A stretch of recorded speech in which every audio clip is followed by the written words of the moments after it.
Welcome to part 3, the final part in our product planning or from inception to launch series on my channel. My name is Sarah, the accidental handmade business owner, and here it is. Now, so far in the series, we have covered your foundational skills that are absolutely necessary when planning a product launch or a collection launch. We have gone through my step-by-step, although some are simultaneous, timeline of events from how to conceptualize your collection all the way down to creating the products and everything that happens in between. That was part 2 of this video. Today is the mistakes. It's the finale. It's the things that I really hope you don't waste your time doing, because I did, and it was a waste, obviously. The first one is one, but it's also not really one, you know what I mean? The first mistake I made was not watching part 1 and part 2 of this series, right? Please don't click off. Please don't close this video, because I know it's ridiculous, but it's true. Really, if you haven't gone through and watched part 1 and part 2 of this series, I highly recommend that you stop here, go back, watch those, and then come here, okay? But now I'll get into the actual mistakes. Mistake for real number 1 is making a bunch of things without having a plan. And I know I've said it before, but these truly are all of the mistakes that I made that wasted a lot. They wasted a lot of time, a lot of effort, and valuable resources, shipping costs, you know what I mean? Making things without a plan is probably the hugest thing or hugest mistake or regret that I have. Now, the difference here is if you're just making something random that you want to add to what you already have, or a product category that you already have, that's different. These are specific to when you're launching a collection or a limited edition series or something like that. These tips don't apply to just a single product that you're just adding to your website. So hopefully that makes sense. So yeah, don't be like me. Don't just randomly be making products. Really sit and think about your plan and have everything in a final draft form before you start making anything. Next mistake that I made was skipping my supply check, which resulted in me not knowing how much stuff I already had. Clearly, you need to know if you are low on any of your supplies, your ingredients, your additives, your bases. If you have no idea, if you think, oh, I've got 3 pounds of citric acid left, I can definitely make, as many bath bombs as I need with that. But then you go and get it and realize that you actually don't have that because you were making a bunch of random things, or you made more products for your website and you just forgot. That really puts you in a bind. And in a bind is somewhere you don't want to be when you have a collection planned, especially if you've already talked about it on social media or already announced that this new product or collection is coming. Always, always, always do your supply checks and your inventory checks. The next one here is a doozy, and that one is forgetting your packaging. Let me ask you this. Have you ever made a sugar scrub only to realize you have 0 jars to put it in? Because I have, okay? You gotta make sure that you have all of your packaging supplies ready, ordered, in your possession before you start to make things. Now, I think there is a little bit of a difference here, because depending on what the product is, it's okay if you don't have it in your possession.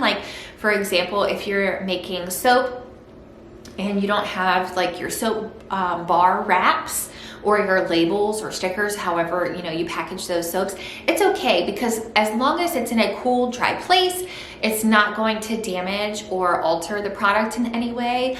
Versus if you make a whipped sugar scrub and you have no airtight jars to put it in, that's a problem.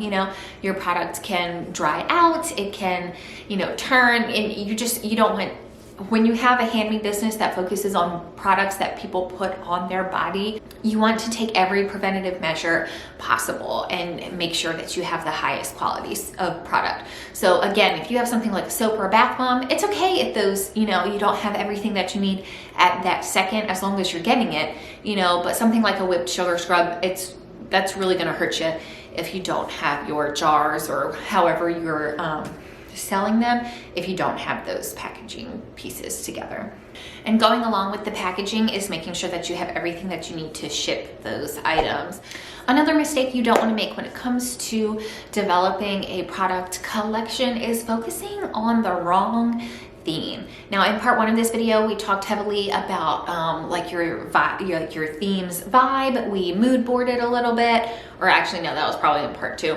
But you want to make sure that the theme that you have kind of fits where consumers are in their journey. So here is my personal example. For the summer, I actually had a collection conceptualized. Like, I made up the whole thing. I made the mood board. I had everything ready to go for a secret garden wildflower kind of collection. It wasn't very like floral based. It was more of like greenery and earth vibes and some floral, but not much, so I had like that whole thing planned, and then I started thinking about it and I'm like, who's gonna buy that in the summer? I mean, maybe a couple people, but in the summer, a lot of people want those things that are reminding them of the vacation that they didn't get to go on, or that they can't wait to go on, So make sure that the idea or the vibe or the theme that you have conceptualized actually fits with the season. The next mistake I made was not paying attention to what a customer or a potential customer might be looking for. So it's super easy to figure this out in the holiday season, right? A lot of people are looking for a thoughtful gift that isn't mass produced in a place overseas. A lot of people, especially if you're shopping for someone close to you for a holiday gift, is looking for something more personal. And this doesn't just apply to the holiday season, it really applies year round. What are people looking for in the summer? I know personally in the summer, in my opinion, I'll make less bath bombs because I think that consumers are looking less for products for a nice warm and toasty bath, right? And more for a product that they can quickly use in the shower or after they get out of the shower to help them cool down. And if you're thinking about something like a shower steamer, that product is going to be less sought after in the summer season when it's hot and dry. People are going to be looking for something that clears their nose, that sits in the bottom of their shower in the winter when their nose is stuffy and the air is kind of dry and blah. You know what I mean? So really, I wish I would have paid attention more to what consumers may have been looking for during the time that I was launching the product. I know we've been through a lot of mistakes here, but I find it important to share not only things that go well or things that are successful, but to share these mistakes because a lot of people make them, but not a lot of people talk about them. You know what I mean? So this last mistake here really, and I laugh because I documented it on my TikTok, and like going back and watching it is really funny to me. But the last mistake that I have made in the past was definitely conceptualizing a product, talking about it on social media, marketing that product, adding the category to my website, having everything absolutely ready to go without perfecting the item itself. And I know that sounds silly, but like my actual experience, what I actually did was all of those things with my candles. And you can go watch the series, like you can go watch all of the candle videos on my TikTok, and that will show you exactly what I went through. But I'm like, okay, cool. To make a candle, all you gotta do is pour the wax in a jar, add your fragrance, and you're good to go. But that is really a very silly, I'm using silly because that's the nice word, but that's really a silly way of thinking because there are so many pieces and things that go into producing one candle that I hadn't even literally considered. So you want to make sure that if you're adding a new product category or a new type of product, that you test it out, get comfortable, get familiar before you start marketing it. Okay, before you start marketing it. And I cannot say this enough, because now looking back, I am absolutely mortified that I did that. Like, why would you do, like, who thinks that it's going to be that easy? Like, it's really hard to consider testing products or making products that you will then yourself use to make sure that they are up to your brand's standard.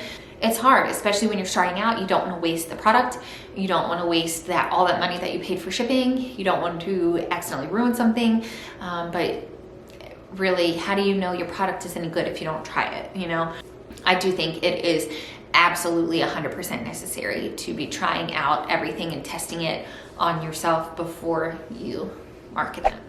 Just to kind of wrap up the series with a quick note from me, I really hope that you found some good information in these videos. You know, it was really important. I have so many ideas for videos, but it was really important to me at this point in my handmade business. Again, it's been open less than a year. My sales aren't where I want them to be. I don't have the following that I want, you know, etc. All of those, right? All of the things, okay? So, but it was really important to me to film this series as a very, very beginner, because I watch a lot of people on YouTube and I like to listen to and take their advice. But in doing that, I kind of find that a lot of those creators, because they already are successful, they have years under their belt, they have thousands and thousands and thousands of followers, you know, on their journey. Sometimes I think that the mark for beginners is missed, and more of their tips and, you know, collections and launches and all of that kind of stuff is more geared to someone who has been in the business and is now successful, and reflecting back on how it was like when they were like in the thick of it, or like in the weeds of it, you know? So I wanted to film this series as really a perspective for beginners from a beginner. I'm not an expert. I don't know it all. I love all of those content creators that I watch, and there's nothing wrong with any, like, they're offering really great advice. But again, sometimes when you're a beginner, you got to start at the beginning level. If you vibe, definitely hit that subscribe button. I will see you back here next week. I'm not quite sure what I'll post next week, but come back so you don't miss it. Okay, bye.